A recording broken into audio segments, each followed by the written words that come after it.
आबपाशी खाते जे सूबाई वज़ीर जाम ख़ान शोरो चयो आहे त इरसा सिंध खे पंहिंजे हिसे जो पाणी न ॾेई रही आहे, जंहिं सबबि सिंध बंजर बणजण तरफ़ वञी रही आहे। हैदराबाद प्रेस क्लब में आबपाशी खाते वारे सूबाई वज़ीर जाम ख़ान शोरो प्रेस कॉन्फ्रेंस कंदे चयो आहे त सिंध जे हिसे जे पाणी ते पंजाब कब्ज़ो करे रहियो आहे। पंजाब खे जेकी कैनाल ॿोॾ में खोलणु खपनि हा, उहे कैनाल खोले सिंध जे हिसे जो पाणी चोरी कयो पियो वञे। जाम ख़ान शोरो चयो त गॾियल मफ़ादनि वारी काउंसिल में सिंध जो वॾो वज़ीर सैयद मुराद अली शाह पाणी जे खोट ख़िलाफ़ एहतजाज कंदो आहे, पर वफ़ाक़ ते उन जो को बि असरु न थींदो आहे। जाम ख़ान शोरो चयो त वॾे वज़ीर जे एहतजाज खे वज़ीर आज़म इमरान ख़ान सियासी रंग ॾियण जी कोशिशि कंदो आहे।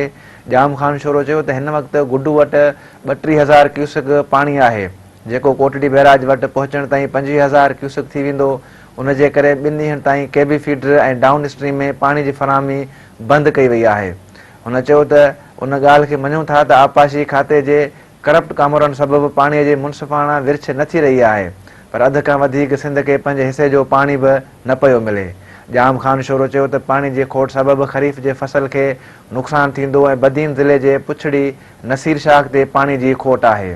जाम ख़ान शोरो चयो त मुहर्रम अल हराम खां पोइ सिंध खे पंहिंजे हिसे जो पाणी न मिलण ख़िलाफ़ सख़्तु एहतजाज कयो वेंदो।